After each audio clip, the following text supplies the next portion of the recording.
in this video, I want to be talking about what it takes to win. It's not going to be the generic video. It's not going to be a YouTube automation tailored ass video. I'll be completely honest with you, fair and square. The reason I'm making this video and I'm posting it on my second channel is purely for the sake of me, number one, practicing my ability to speak, and number two, documentation purposes. It doesn't harm you in any way, shape, or form. The number one thing I actually regret in my past couple of years leading up to my entrepreneurship journey was not documenting raw footages of just long talks of my thoughts enough. There's this one creator who I actually watch a lot and I look up to quite a bit. His name is called John Mark Stevenson. It was cool. I actually met him first time when I went to Miami in February. Super roided guy. He is the most fake natty. No, I'm just kidding. He's probably natty, but super roided. Muscles are fucking like, bro looks like C-Bum in real life. But he just documented everything A to Z. You can never document too much. And so I thought, fuck it. I'm going to try ripping these raw ass talks however long I can. You should try the same thing as well, especially if you're like literally from the ground up. Rock bottom is a perfect time for you to just make raw long talks about whatever's on your mind. And then looking back, when you start to actually make it, you can start making edits of it. You can like literally clip it into the second version of yourself a couple years later, already becoming the person who you wanted to become. That identity of you, that version of you who's already making whatever your fucking goal is, 50K per month, 100K per month, it is nothing other than the fact that they have a mindset change and an identity shift. I'm doing this. It's not supposed to be this. The identity shift that you find yourself, not even find yourself, but that identity shift when you think of the person that's already there and how they move, act, respond, speak, think, reality will catch up to you. I've mentioned this in one of my videos. I forgot which one it was, but it's super important. I learned it the hard way. Now I'm going to teach it to you. Reality and success isn't measured based off of what happens to you. Because what happens to you probably has happened to a ton of other people as well. It's based off of how you react to the problems that has happened to you. It's about how you react and how you actually move yourself based off of the actions and life events that you cannot control coming your way. I'll give you an example right here. I'm just going to use my life because I'm the most bestest in my life. Had a couple of friends, exact same school scenario, exact same swimming practice scenario. If you play a sport, you probably have friends that are close to you. If you go to the same school as a lot of your friends, boom, you can relate to me. You guys are probably doing the same classes, same teachers, same everything. Yet, my personal friends and I, 3 years ago, I want to say we were basically in the exact same boat. And now, in the most humble way possible, I am 10 million levels higher than them. 10 billion levels. I'm super humble. They're still stuck. I don't know what they're up to now at this point. They're probably somewhere in some college or university learning about computer science or statistics or science or whatever the fuck. I don't know what universities teach at this point.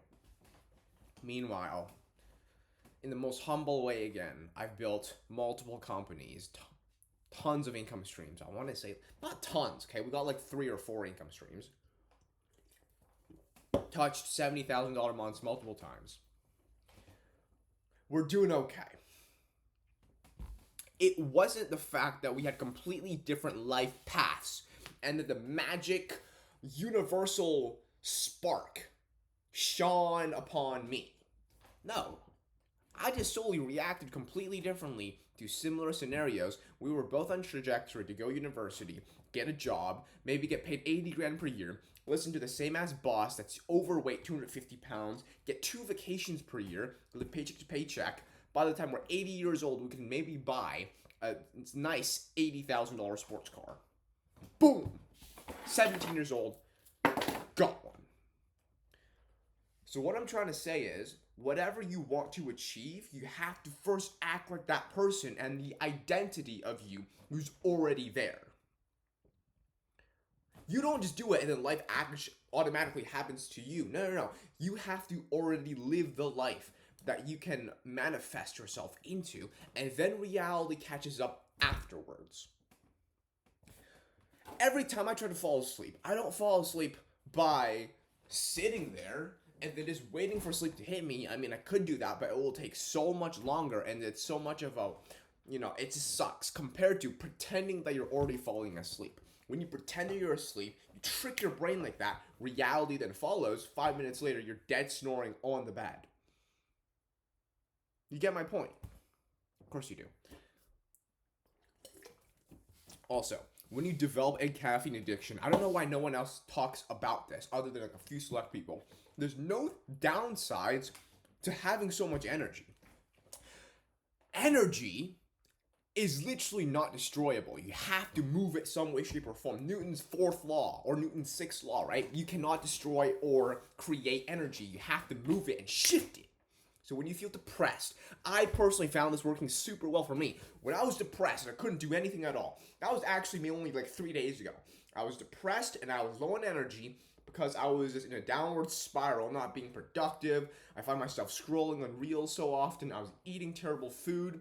Bro, the number one trick to get your ass back into game time and game mode is you drink so much energy that it can be literally externally stored in your heart, in your lungs. I can do anything. You can literally just do everything you want to. Boom! Rip out a 4-hour essay, rip out a 4-hour VSL script. You can literally make a 1-hour video back to back and then edit it yourself, post it onto Instagram. You can become the most productive person when you have energy, no matter the feeling as well, no matter the emotion. That's what's insane about it, for me at least. I can feel sad, happy, angry, depressed, whatever emotion you can name. As long as I'm caffeinated, I will be productive and I'll get the work done. Because energy, when you have so much of it, what are you supposed to do? Allocate 600 milligrams of caffeine towards doom scrolling. That's what you're going to do.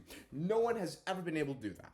You can only allocate an obscene amount of external energy towards work, physically, mentally, spiritually.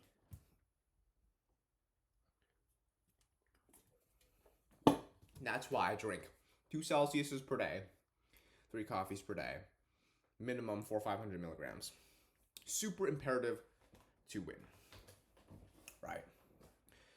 The third thing, I've been trying, and I've been consciously fixing my ability to talk.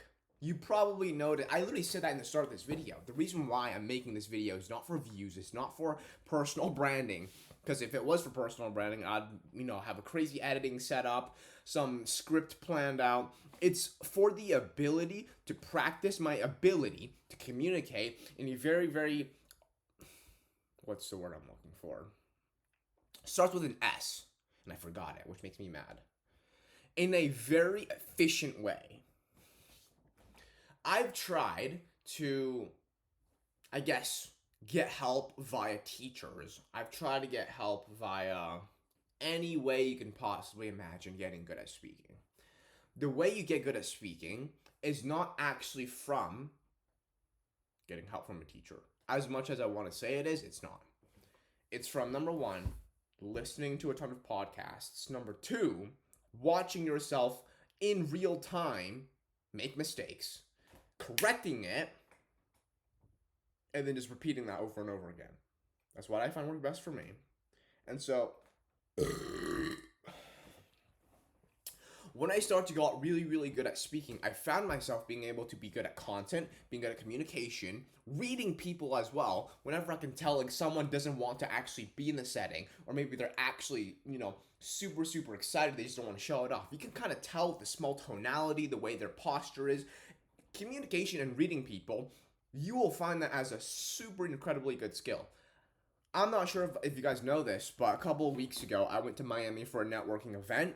Met a lot of entrepreneurs, people making 6-7 figures per month, like insane, mad stuff. They were making like triple a doctor's salary in a single month. And these guys, they're absolute killers. if you ever start to speak some baloney with them, oh, how many siblings do you have? Oh, okay, yeah, you got 2 siblings. Okay, no one, they don't care.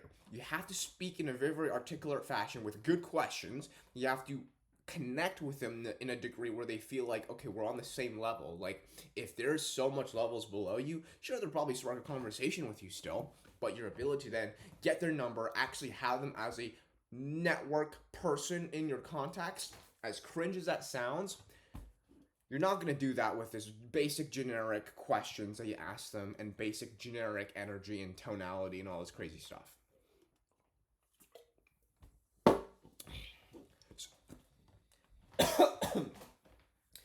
So when you get very good at speaking, buy a product.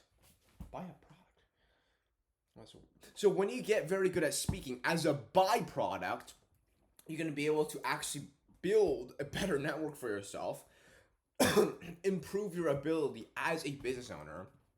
Because communication, what is business? Business is literally just communication. It's talking to people. That's what business is. And when you really get the soul skill in business, you're going to make a lot of money. Tons. Holy fuck. I can't think of a single person who is extremely good at orating themselves, yet they're not successful. Every single person in some way, shape, or form, if you're good at expressing your thoughts in a very efficient manner, or you're really good at reading people and having the ability for them to understand your perspectives in a very, very easy manner, you're going to make money some way, shape, or form. Vice versa, there are some people who get really, really rich without speaking much, like on crypto or whatever the fuck. But those people end up doing what? Another business that is actually real, that involves managing staff, communicating with the right people, managing teams, all this crazy stuff, managing stress, and they just become a good person at the end anyways, because they have the resources and the money from crypto or whatever that got them rich to begin with. So for you to win, if you've written down notes, you would understand, number one, you have to have the ability. What was the first step? You have to have the identity frame of the person who's already there in the position that you want to be in. You have to have an obscene amount of energy, no matter how you get it. I don't care if you're drinking coffee. I don't care if you're just exercising. You have really, really good energy naturally. It doesn't matter. Energy, an extreme surplus of energy. And number 3, get super good at speaking. One flaw I find myself when I'm speaking is my ability to, I guess, talk in an efficient way is somewhat good, but my weak point is definitely the vocabulary. And so when you get very, very good at speaking, you will find it fairly quickly to express your thoughts without stutters, without ums and ahs. The hard part is using really good language. You notice I used the word good. I should have used something like efficient, or I should have used compendious, but I used good out of any other word. Really boring. You sound like anyone else. So get really, really good at finding good language, and you can do that from either listening to podcasts again, reading fancy dictionaries, purposely ChatGPTing fancy complicated words, and memorizing what the definition is so then you can use it in real time for your next speeches, and boom. The number one best way to get rich in 2025 and beyond, in my opinion, is some sort of personal brand. Monetizing that personal brand via content. First gathering, obviously, people who resonate with you, and then you can just build it off into any direction you want. Low ticket, mid ticket, high ticket, whatever the fuck you want to sell, it does not matter. All models work. All businesses work. I've said this time and time again. It's people that don't work. Dropshipping's never dead. Crypto's never dead. YouTube automation's never dead. Personal brand's never dead. Ads are never dead. What is dead is the person's brain and them telling themselves to give up and it's not worth it and it's too much work and it's too much stress. Boom. They stop posting content. They stop doing whatever. And they end up staying poor forever. That's it for my speech.